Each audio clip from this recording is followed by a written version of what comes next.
Switching gears here. One of the blockbusters of the year, of the summer, Superman came out and debuted on July the 13th. And don't worry, Carl Conyers, you have been busy. You weren't able to see it, but I will do my best within my given right to not spoil anything for you, more so kind of narrate and some takeaways I had from it as well, too. So you had your passionate rant. Mine won't be as in that emotion, but I'll try my way to match it from a movie standpoint as well too. But Superman, man, I had some notes here. Premiered in theaters July 13th, obviously, and they had a budget of $225 million, and it had an opening weekend gross of $125 million. So far worldwide, now it's been out for almost going to be 2 weeks, relatively pretty soon. They've grossed $406 million. And it's crazy because out of that $225 million budget, David Cornsweet, the guy who played Superman and Lois Lane, they only got paid 750K. And Damn. then, yeah, and then Lex Luthor, played by Nicholas Hoult, he got paid, I believe, 1 million as well too. So it's always interesting how deals kind of work as well too. Like I know from the past, like you had Margot Robbie who wanted to do a deal more so where she gets some money from the back end with the success of the film. So I'm curious to see if they just got paid up front or they also got something else as well too with residuals. So seems like they're on the right path. Is as far just as far as like how they've done for a franchise for a reboot for the DCU, making 406 million so far. So that's great. Um, I loved how it was an origin story, man, and no spoiler. It picks up with Superman already being Superman, and I believe he's in year three of his career. So starts off where he basically just faced off a major villain named Hammer of Baravia. He's like a mechanical s type of villain, and he's essentially because he got his ass beat. He's publicly humiliated, and he retreats back to the Fortress of Solitude, in which they've already shown in previews and snippets as well too, where he's essentially nursed back by Crypto, the dog, and a team of robots as well too. Meanwhile, Lex Luthor, goal obviously being as cynical as he is to manipulate fear to the public and utilize political tactics as well too. So you have central characters with Lois Lane and Jimmy Olsen, who's I believe Clark Kent's best friend that works at the daily at the at, I forgot the name of the spot. Daily Planet. Daily Planet. Thank you. I was about to say Daily Bugle from Spider Man. Daily Planet.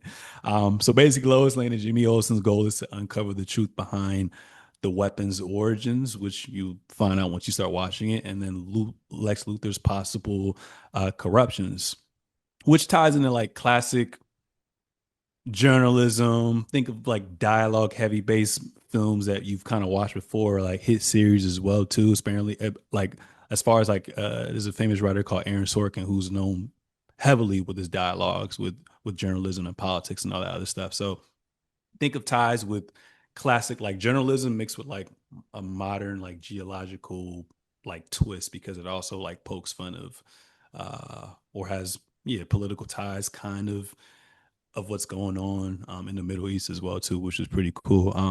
But along the way, Superman interacts with a few heroes, the Justice Gang, who all represent unique approaches to being a hero, and it also focuses on how Clark Kent slash Superman kind of balances his Kryptonian lineage and how he is trying to also balance his human aspect of it. So a lot of the themes, at least when I jotted down when I was watching the movie, I to me it focused on hope, cynicism, a sense of belonging, responsibility, and like I said, humanity as well too. So for me, I think that, and I'm crazy to go on a limb right here, and I can't wait till you watch this, but I think for me, this is the best Superman film that's came out, and I think this is the best portrayal of Superman. As far with me watching from the beginning to Brandon Ruth from Superman Returns to '06 to the Man of Steel movies that was with Henry Cavill as well too. And I kind of made an analogy. It was kind of like a passing of the torch, where when you're a kid, especially in our era, nowadays these motherfuckers got tablets and shit, you know what I'm saying, right out the womb. But as a kid, I love going to Toys R Us, getting a new toy, and then you either replace that toy or you get to a transition where you essentially get introduced to going outside or get introduced to playing video games and then you just abandon the toys. That's how it kind of felt for me as well too. So I thought that David Cornsweet delivered a Superman who's more modern with a true sense of ideology, and he's still kind and still like is very kind how Superman was and still figuring out who he is, and he made the role seem a lot more relatable as opposed to Henry Cavill's character, who was a lot more dark, especially with the tone, didn't really have room to have an array of a personality and an array of emotions, and it was more godlike to me, in my opinion. So I like that. And I heard even for the role, like, because he's my height, 6'4", but he weighed about like 185, 190, and won the role like when it began to shoot, like a few weeks before it shot, he was already up to 240 pounds. So Hmm. that shows you the fucking commitment that he had to that role. Like he went in advance, months in advance, year in advance, whatever, for the fitting. And then when he came back and put weight on, they had to redo everything as well, too. Um, so I love that. I thought that the comedic standpoint he had was very on point, and he kind of showcased this very nuanced yet new, no, very nuanced yet true to Superman slash Clark Kent, blending like the coolness with the quirkiness, and like I said, that good blend of serious and unseriousness that he showcased. I love that. The villain, Lex Luthor. I'm not going to reveal anything to you, obviously, but it's played by Nicholas Holt, and he made me become a fan. I only know I've heard about projects that he was tied to. The only one that I've seen him personally that I recognize him from was when I watched the second reboot of the X-Men movies where he played Beast. But Nicholas Holt, to me, 5 star, bro. Okay. 5 star. Like He's really good. I've seen him. He was in The Menu and a bunch of other stuff I've seen. I need to watch all that shit, dog. 5 star, very cold, very calculated, just a true menace who legit in his mind believes he's doing everything right. So in a sense, he's a tweener with anti-hero, but more on that villain side of things as well too. And what made it even better for me is in his interviews, he said that he auditioned for the role of Superman, and obviously, like being an actor as well too. Whenever you go to an audition, you're gonna have natural competition as well too. So it's best to just go in there and kind of just have your moment, and you kind of just live with the results as well too. And obviously, you're gonna have typecasting, and to me, Holt looks nothing like a Superman. I mean, they could have made him look like a Superman, but compared to the previous castings that they've had from back in the day up until now, looks nothing like Superman. But he did so well that James Gunn was like, "Hey, yo, like play Lex Luthor." So that was pretty cool, and I felt like that added to the tension whenever they shared the screen together in the film because it's almost like, yo, I auditioned for the highest of the highs, but yet I got another role. So like you felt that tension that he had something to like to work for, and I loved it. I thought that was very well delivered as well too. Supporting cast was good. Crypto steals every scene that he's in. You know what I'm saying? I low key forgot about Crypto.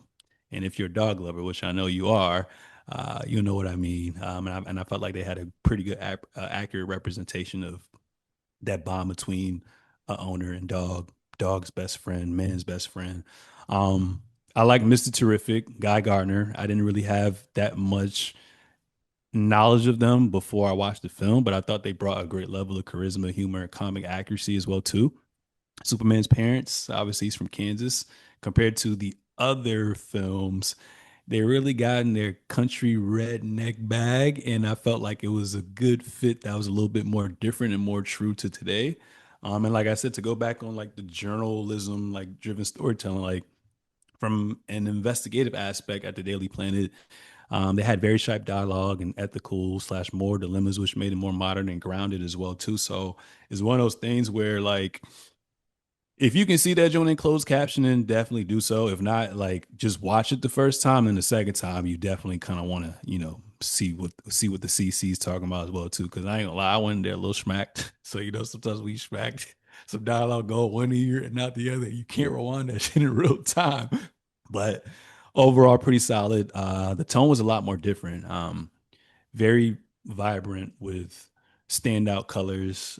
It kind of went from more of the comic book edge to it. Um, and if you like James Gunn, you know how his style is. So if you enjoyed the Guardian of the Galaxy volumes that they've had, you're definitely going to enjoy this one as well too. I thought the sound score by John Murphy and David Fleming was great, and they paid homage to the original Superman with a little spin to it. And I think, you know, hopefully this gives room for a successful DC run because growing up, I loved, at least the central characters within, the DC universe as well too. And for the longest, because they did so bad with live action, I was just like, yo, FDC, it's all MCU. So now I'm kind of excited because I'm a little in this point in time a little flat on Marvel, but I am looking forward to at least this phase with Fantastic Four and Doomsday and all that other good stuff as well too. So like I said, that makes me forget how much I love the central characters as a kid, and now I'm even more curious to explore the Uncharted characters, which are going to bring to light as well too. So if I had concerns, probably some people may say like the overcrowded cast, because at times it felt like Superman. To an extent, I can see how people would feel like he felt diluted because he wasn't the central focus. Um, and then my other concern is like with the Justice League, looming in the near future and the tone that they're going for. Granted, James Gunn said with the tone itself, it's not going to be like Marvel. It's not going to be like The Dark Knight or whatever. Every single form of content that they release, whether it's for TV or film, every single DCU project solely is going to have its own tone. But with this tone, obviously, it's like I said, it's more on the Guardian of the Galaxy side. So that makes me like question what this tone going to look like for Justice League. And then the most important character outside of Superman for Justice League is Batman.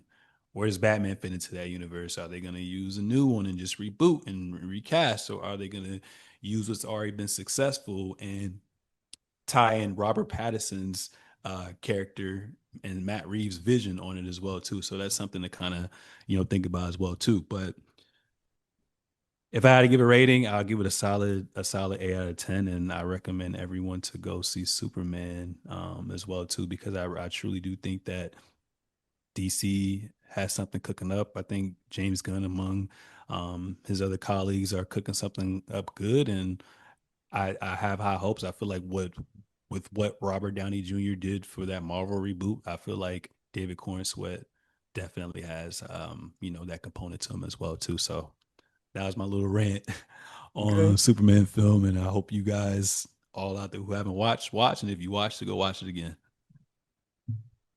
Bet. I mean, we're gonna see. One of my friends said something similar that he liked it better than the Man of Steel, but I Henry Cavill is like an amazing Superman to me. So Fire, fire. and Like I want Zod fire. was an amazing villain. Yeah, Um, yeah. so we'll see. Because I feel like the best villains are literally the anti-heroes. Like everything's justified in their head. They may not always go about it the right way, but you can be like, oh, if I was in his shoes, I'd probably do the same shit. So Mm. that's why I liked about Zod as well too. But even though I did like how Christopher Nolan did have his hands on the Man of Steel franchise, I just felt like they just kind of rushed trying to compete with Marvel. So we never really got to see Henry Cavill like truly get in his bag for a multitude of films and whatnot as well too. So he's always going to be revered by me. He did a great job. He added his own little twist to it as well. It's kind of like for me, I'm a little biased, right? Like I feel like as much as I love Tom Holland and as much as I love Tobey Maguire, I feel like from an acting standpoint and what's most true to the comics, I feel like Andrew Garfield was the best portrayal. He just wasn't given, the best form of technology, necessarily the best script, and all that other stuff as well too. So to me personally, I felt like that was pretty evident when he was in that last Spider-Man movie, and you can argue he basically stole the show as well too. But Henry Cavill did a good job, man. Made his bread. He good. But like all good things must come to an end, and the show